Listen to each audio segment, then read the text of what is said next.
In this video, you will learn how to use Facebook app in Windows 10 after the company removed the app from Microsoft Store. Launch Microsoft Edge browser on your computer. Next, you need to visit facebook.com and log in using your credentials.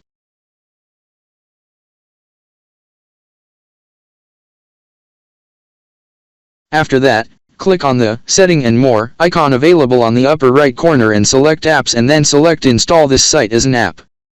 A quick Install App dialog box will open. Here, you can give the app a name. Let's say Facebook. And then click on the Install button.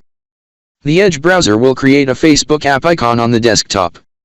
Once you install Facebook PWA, it will look similar to common app and does not require you launch it in the browser. In the Facebook PWA, you can click on the three dots option to manage the app. You can also pin the icon on the taskbar, on the start screen, or keep the shortcut on the desktop.